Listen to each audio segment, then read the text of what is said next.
È così che nasce il blues, non è che stiamo qua a fare tanti discorsi. Stare smarse, gente smarsa, che beve vino, salate o locale.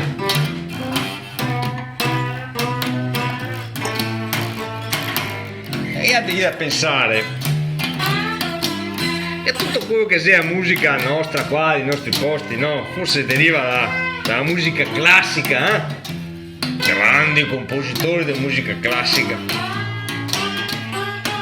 Era gente che scriveva la musica de volte neanche suonando, pensa a Beethoven, era sordo, scriveva, componeva dei pezzi bellissimi, incredibili.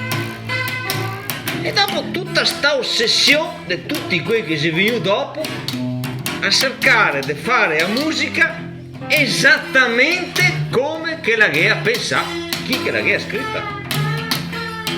Sarà per questo che ne piace tanto il cover band, e tribute band, gente che suona cercando di farla esattamente come che ha fatto quest'altro.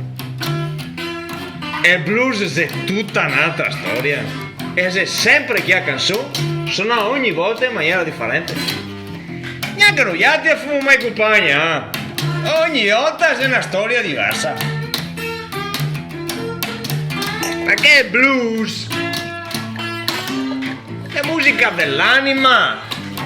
La stessa canzone, dite sia un fiatriste e te via un po' malinconica.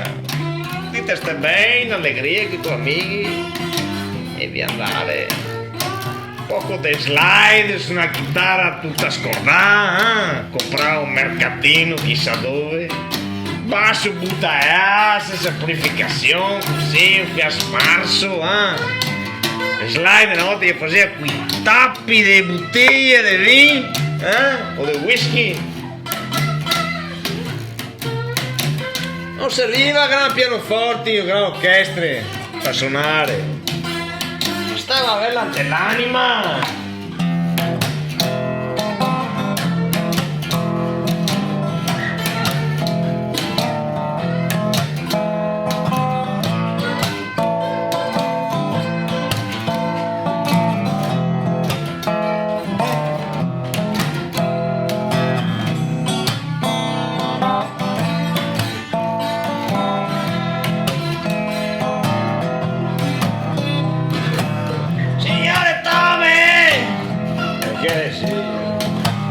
Signore Tome, te lo dico mi, signore Tome perché fa una strage, signore Tome non te conto fare, per se sapeva che la vita era come una triga, che aspetta che te passa di siga, signore Tome.